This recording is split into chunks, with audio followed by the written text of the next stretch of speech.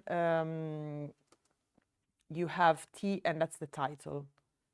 With this, you create your own artwork, your own art project. So it's not only a game, not only an art project, not only a way of playing, it's also a way of thinking about the production of artworks in general. How elitist it could be to think about the art, what can be considered art, who can do art, who can be an artist. So this is very helpful because people have a lot of fun doing that. Or other task I do is like randomly taking videos online, taking off the audio and ask the audience to rebuild the audio, and without them knowing, of course, the video previously. So this is a way that, for example, I used it recently in high school because I knew that the class didn't like to work in groups. So it was a high school, so the point of the workshop was a bit different than when you have a general audience. So I pushed them to work in groups, at least when they were doing exercises. So they did this, and then they did this exercise with a video and audio. Then now I want to show you 3 videos by different participants of the workshops I did. Ameyalia Vendagno, she's from Mexico. There I did the workshop with the Universidad Iberoamericana, so the range of age was 20-25. The second one is recently made in this high school in Italy, so age range 17, maximum 18. And the last one was made for the Academy of Fine Arts in Genova in Italy. And again, the range is 20-25.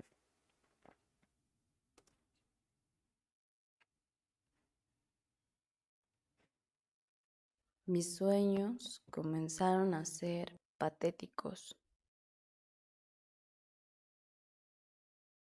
Despertar, sentirme miserable. Hacer ejercicio, ir a la cama, repetir.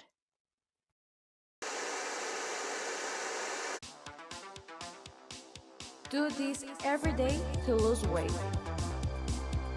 3 months from now, you will thank yourself. Fat body, it's your choice.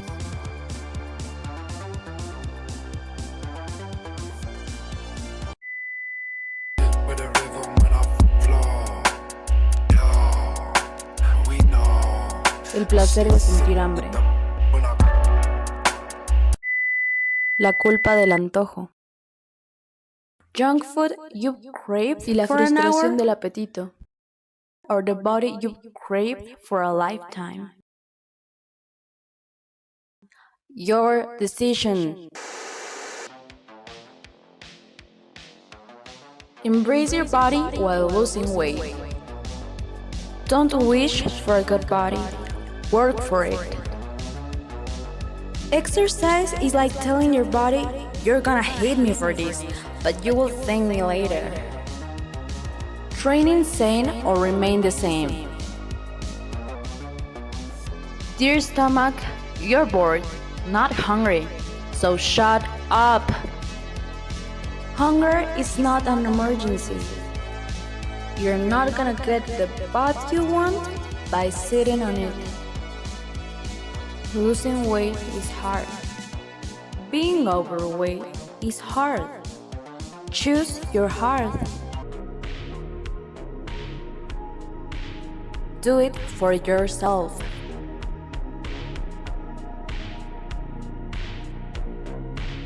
Mecanismos de tortura. El coraje, el enojo de saber a mi cuerpo el mayor traidor. La niña gorda, la niña fea y gorda, la niña fea, la niña.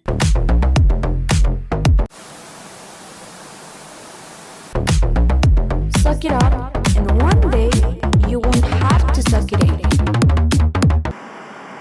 La intranquilidad de las carnes asomándose, el odio de no cumplir con las que había pensado mis propias e imposibles expectativas, pero no son completamente mías, ¿cierto?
So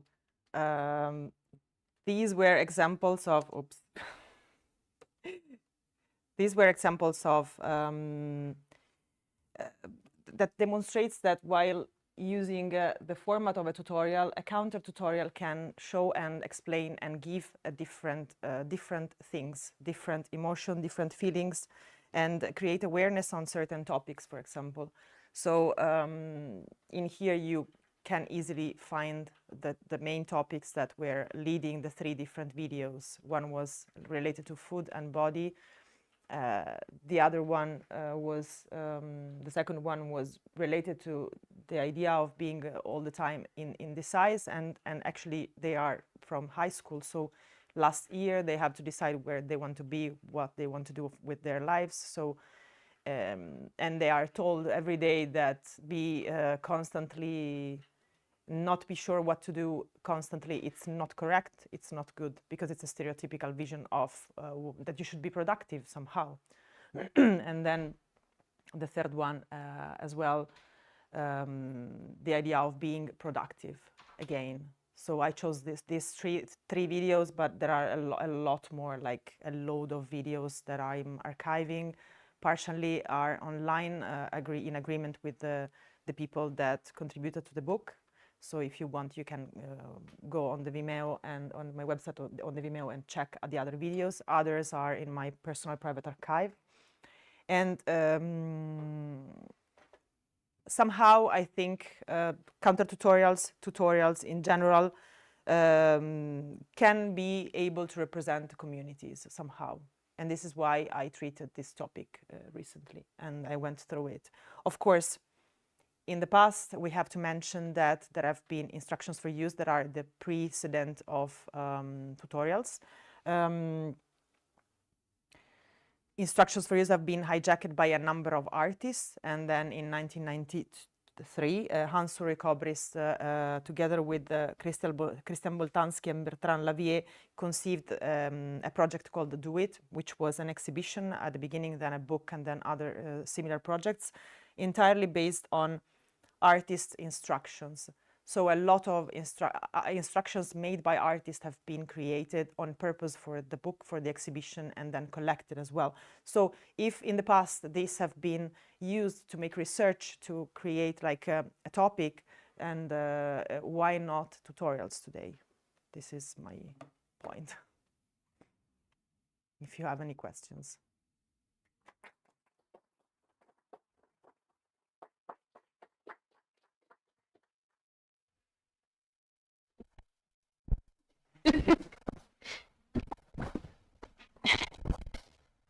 All right. Thank you, Corinne. Now it's time for questions. We have about 15 minutes, so let's start. Yeah. I was wondering if we're gonna throw it or not. No. Thank you so much, Corinne. I actually have a question about for like what you said in the beginning of your presentation about this discussion of when the tutorial starts, right? 2013, 2014, 15. But I was wondering, where is that line between 2014 and the tutorials that came before that, right? Like, I think they've been around 10 years before that. So where is that line located? So they were existing and they were online since before. But I was reading the catalog of an exhibition, and also a publication about tutorials online, and they were going through data, but in Germany. And then they stated that for this purpose, that the 2015 was the date when the tutorials were mainly present online, and then a high percentage of people knew what a tutorial was and used tutorials online. But this is why I'm saying I am not sure where to collocate in a timeline the real immersion of, because of course they were present since the web 2.0, like the idea of a collaborative web opened up. Tutorials were the first thing that existed, but it was not this kind of tutorials. It was more like screencast tutorials to teach you, I don't know, how to use Photoshop or online programs or other kind of things. It was more like computer-based tutorials. Then, yeah, but I'm talking about before 2000, like 2000-ish. But like then the makeup were there, but I think it came mostly it was when we were all able to have video cameras that were like a bit better than the tape camera. So 2005 for sure in some countries, but not like. But yeah, it's I didn't in the end I didn't go through historically. I didn't do a proper research in a timeline on how the tutorials developed somehow, because the interest in this research was more like a practice based, the idea of giving workshops and then checking out what was going on there. So analyzing the workshops more than the history of. So I have, of course, a general overview of how tutorial evolved, but I cannot pin in dates in a very specific and precise way. Yeah, so question. Thanks a lot for the talk and the book. I'm also thinking about how tutorials and video games and games in general are connected. That maybe an idea, the first tutorials that emerged are like explaining a set of rules for a certain game and then becoming like a digital form of art, or like showing rules about aesthetics and about the body. And what I'm also thinking about, and that's maybe a question, how do you think about tutorials that are not indicated as tutorials? I have the feeling there is, like, it's a specific genre where it's stated this is a tutorial and people know how to deal with this when it's labeled as tutorial. But maybe also in games where you learn the rules without knowing it's a tutorial now, when you start a game and yeah, the game teaches you without showing it's a tutorial. So how important for you is this line of, yeah, this marking as genre as tutorial? And do you also consider tutorials which are not able to be detected as tutorials? Are those also tutorials, and are they maybe everywhere then? Yeah, it's a broader idea. Thank you for the question, and I am understanding that I made a mistake, meaning that I didn't point out when I was starting talking about tutorials that I meant like online tutorials, at least in the part of the presentation, because of course tutorials have existed since the 40s, probably even before. Like Mary's Survey was an American woman promoting well-being and makeup tutorials. So she was making this video with these girls and brushing your hair every day, or I don't know, painting your face in a certain way. So so there were a lot of tutorials way before. What I started considering more was those online, because it was more interesting for me also the idea of creating a content to be spread online, and because that's the way they create communities online. Otherwise it is a bit more difficult. So yes, of course, for sure, maybe the video games were even earlier present in this tutorial status. And I blur very much the boundaries of what is or what is not a tutorial, because even the one with the chair, I mean, he is saying I am doing a tutorial, but basically he's trying to lift up a chair in a very creepy, weird way. And so, I mean, there are tutorials that are tutorials, in my opinion, but maybe not in the other people's opinion. It's I am very open to include any kind of form that has instructional modes in it. Tutorials can also be audio tutorials, video tutorials, screencasts, verbal instruction, written instructions, like anything that has instructionary mode. Of course, instructions for use are something, tutorials are something else. But yeah, I don't know if I replied to your question.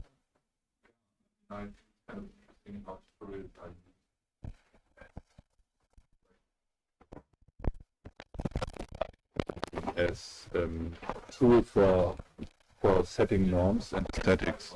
Yeah. Oh, I thought it was only like a ball for who speaks. No, I'm thinking like about like in a general sense how tutorials can setting norms for aesthetics and how to behave and being like a kind of like oppression or power tool for standards and norming, and where they could be everywhere without being noticing it, but maybe this leads too far. But I think it's very interesting, and I would look how they are used in games, and if maybe games would be used differently when they wouldn't have a tutorial. But that would be a more experimental term for video games. I'm not sure if I should throw it or it's too... You can throw it here. Do you want to respond? Well, it's another very interesting topic, is the tutorials in gaming. And as far as I started trying because I didn't go through it very much because I only had like a 1 year grant. Yeah, 1 year grant. So it opens up a lot of doors. So it could be like an infinite research on the topic, because if you categorize it into compartments, you go through the gaming tutorials, the LARP tutorials, the rule books,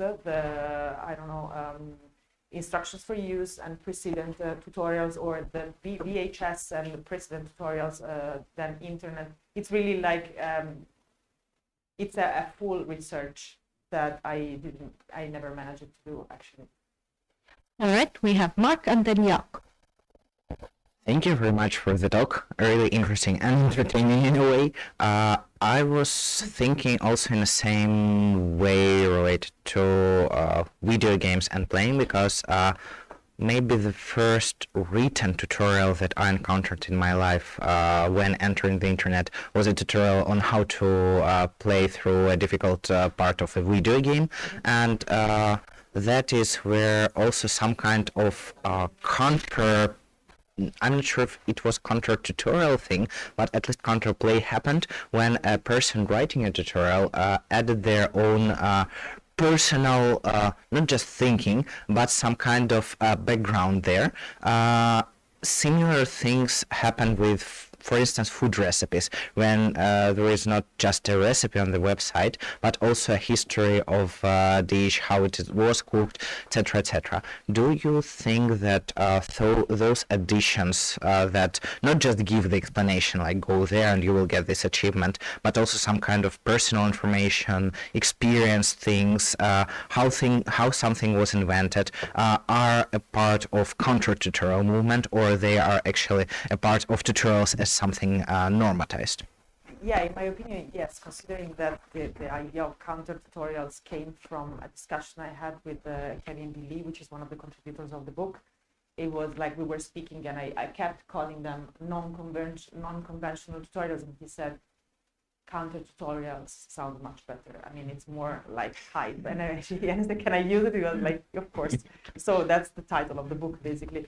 And so yes, definitely. Also, what I love about tutorials is that they are hybrid. They keep hybridizing themselves with anything. So at the beginning, they were very short, because to export a 5-minute video, it would take like a lifetime.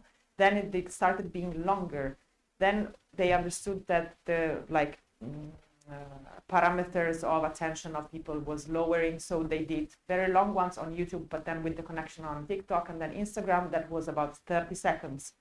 Then they made it shorter again. So it was very, like, one of my favorite channel is Glam and Gore. She is doing these makeup tutorials on like with a lot of prosthetics. But what is interesting is that she's hybridizing a lot with the ghost hunting, for example. So she goes into the Mary Queen ship, and then she makes up about like, I don't remember what was the zombie something inside the ship. So the ship is said to be haunted. So when she's there, she starts hearing noises and stuff. So it's a bit like, it's like a 40 minutes tutorial, but it's not only a tutorial. It's like you are actually listening to the story of the Queen Mary ship, then you're listening to the story of the ghost hunting inside. It's really level. And what I really very much love that. I mean, I don't like categories, but somehow I would like to kind of make the basic structure of the tutorial diverge from what it is. Maybe everything nowadays it's a counter tutorial because it's really so much different than how it was. So yeah, thank you. Thank so you. much. Good at my answers.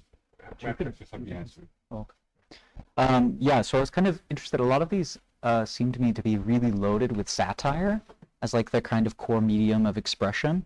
Is that like something you think that is pervasive within the culture or the surrounding elements, or are there certain subgroups that don't play with satire so intensely? How do you view satire in relation to these things? There are different, there is everything actually.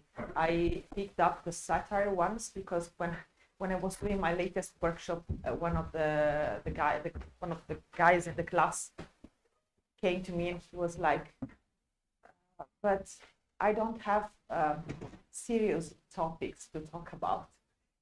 And then I understood that probably I showed them too many, let's say, serious topic videos and not enough how to basic stuff. So I showed them how to basic and stuff like that to like balance the because when you have to do something in a half an hour, 45 minutes, you cannot really put on everything.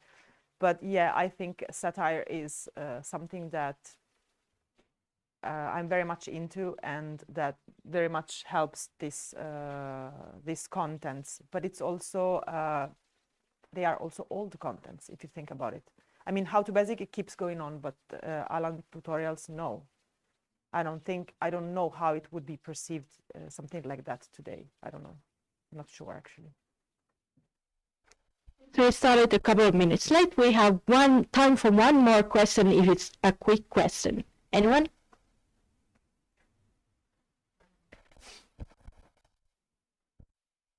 So at the beginning you were mentioning about paid sponsorships as part of tutorials nowadays, and like when I think about tutorials I think about some guy on the other side of the world teaching me how to use Photoshop, like you said, but nowadays it's more like propaganda about consumption, right?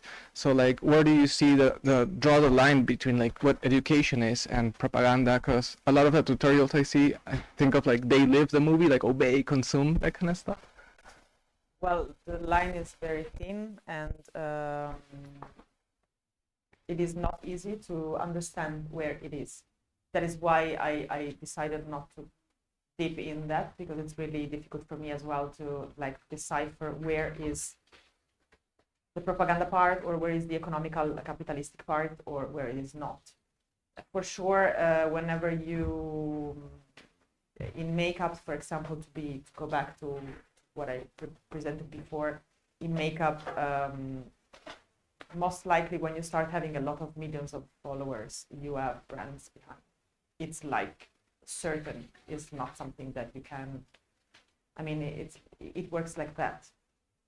In computer-based tutorial or video game tutorials, maybe you have a Patreon behind. I don't know how it works in terms of money. I don't know how, I mean, it is tricky. It is really tricky. This is why I have been interested in this kind of content that are a bit satire, a bit weird, a bit not in line with the average standard tutorials. And but now, really from 2021, 2022, when I started doing the workshops to now, it's just 3 years. It has changed everything. A lot has changed. I mean, I keep having, my feed keeps feeding me tutorials on Instagram a lot, like with the weirder ones. So it's really, and I don't know if I am probably I'm profiled in a certain way. So I am not even anymore aware if that could be a research or not, because I am like I have been profiled in a certain way. It's very complicated. All right. Thank you, Corinne. And thank you for the audience. Thank you for the great questions. And thank you for our online audience as well. I'll see you next week.